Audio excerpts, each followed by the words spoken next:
A especiação simpátrica é aquela que ocorre sem isolamento geográfico.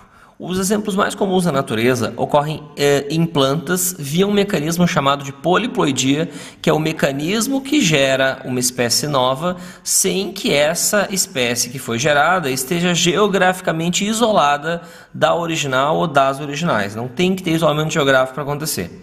O mais comum é quando a gente forma um híbrido inicialmente estéril de duas plantas que já são consideradas espécies diferentes, mas que por terem parentesco próximo, ainda acasalam. Então, quando o pólen da flor vermelha acasala com a flor, com a osfera da planta de flor amarela, gera um híbrido laranja, entendeu? E aí, como essas duas plantas que a gente chama de asparentais tem 12 cromossomos, os seus gametas têm 6 cromossomos e o número de cromossomos do híbrido é 12, igual ao das plantas parentais. Esses híbridos estéreis, eles não morrem, entende? Eles ficam lá no bosque, no campo, onde essas plantas originalmente viviam, e eles podem viver por gerações e gerações, se reproduzindo de maneira assexuada, algo que plantas adoram. O que acontece? Se acontecer uma mutação de poliploidia, pode nascer o indivíduo 4N igual a 24. E aí ele vai ser fértil. Por que esse aqui, que é 2N, ele é estéreo, e esse aqui, que é 4N, passou a ser fértil? Porque, esse que é 2N tem 6 cromossomos amarelos e 6 cromossomos vermelhos. Só que esses cromossomos amarelos e vermelhos, eles são diferentes. Então, na hora desse indivíduo sofrer meiose, não vai dar certo, porque não vai haver o pareamento dos homólogos. Porque esse cara não tem cromossomos homólogos, porque esse vermelho é diferente desse amarelo, que é diferente desse vermelho, que é diferente desse amarelo. Quando a gente gera um poliploide tetra N, o que acontece? Desse amarelo aqui, que antes só tinha um, vai ter 2. Desse vermelho, que antes só tinha um, vai ter 2. E aí, se tem 2 desse amarelo e 2 desse vermelho, eles são pares de homólogos. Eles pareiam na meiose, e aí esse cara aqui gera gametas que são viáveis. Por isso que ele é uma nova espécie, tá? Uma nova espécie que, por sinal, só consegue acasalar com outros tetraploide igual a 24. Uma nova espécie que só consegue acasalar com outros mutantes igual a ele mesmo.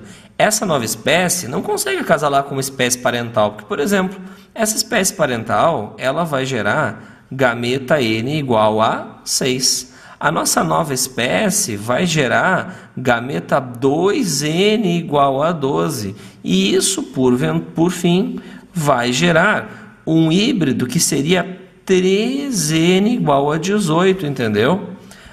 Então, o híbrido entre a espécie parental vermelha e a nova espécie, ele seria triploide. Indivíduos triploides também não conseguem gerar gametas muito bem e, por causa disso, são estéreis. Esse exemplo aqui que eu acabei de te mostrar é um exemplo que em biologia nós chamamos de alopoliploidia. O que é, professor, a alopoliploidia? É quando a gente tem duas espécies que têm parentesco próximo, nesse caso era a de flor amarela e a de flor vermelha, que geram um híbrido inicialmente estéril, mas que depois, por passar por esse fenômeno da poliploidia, gera uma nova espécie, entendeu? Então, isso é alopoliploidia. Existe uma outra maneira disso aí acontecer, que se chama de autopoliploidia. Quando é que é, Sanabria, a autopoliploidia? Agora eu vou fazer o contrário. Eu vou primeiro dar o conceito para depois dar o exemplo. Numa autopoliploidia, uma espécie A sofre uma mutação de poliploidia e, por causa disso, ela se transforma num indivíduo que é poliploide, que já é uma espécie B. Por que já é uma espécie B? Porque os poliploides conseguem acasalar entre si, mas não conseguem acasalar com a espécie que os originou. Vamos dar um exemplo. Então, digamos assim que a gente tem uma espécie de flor roxa que seja, sei lá, 2N igual a 12, que nem ele em cima. Acontece daí que um tecido lá dessa plantinha sofre uma mutação por poliploidia e dobra o seu número de cromossomos para 4N igual a 24. Se esse tecido for um tecido que origina filhotes, ou, por exemplo, se esse tecido é, sei lá, está num galho e esse galho caiu no chão e a partir desse galho surgiu uma planta nova, o que não é anormal para acontecer em plantas. Essa planta nova pode ter daqui a pouco 2N igual a 24 cromossomos. Essa planta nova, que vai ser 2N igual a 24, ela vai gerar gametas 2N igual a 12. Se esses gametas 2N igual a 12 cruzarem com os gametas N igual a 6 da planta parental, a gente vai originar um triploide com 18 cromossomos, que não é fértil, que nem a gente aprendeu no exemplo ali de cima.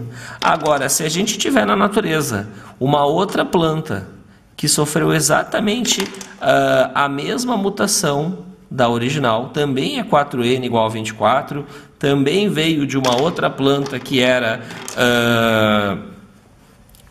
N igual a 12, também sofreu uma poliploidia do tipo autopoliploidia, aí essa nova planta também vai gerar gametas 2N igual a 12, e aí esses gametas vão se cruzar e nós geraremos um filhote que é também 2N igual a 24N, igual a 24, que nem eram os seus pais. Portanto, aqui, uma espécie B, que seria essa 4N igual a 24, essa 4N igual a 24, se formou, indivíduos 4N igual a 24 se formaram duas vezes a partir de indivíduos 2N igual a 12. E aí esses indivíduos que eu estou chamando de B conseguem acasalar entre si, deixar descendentes férteis, mas não conseguem acasalar com a espécie parental, entendeu? Por isso que eles passam a ser novas espécies.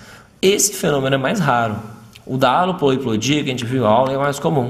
Mas é legal a gente saber que essas são as duas maneiras, né, da gente gerar poliploides que são novas espécies. A alopoliploidia, que é quando o híbrido entre duas espécies diferentes sofre a poliploidia e vira uma espécie nova, e a autopoliploidia, que é quando uma espécie, né, já gera acidentalmente um poliploide que não consegue acasalar com a espécie parental, mas consegue acasalar com outros poliploides iguais a si mesmo.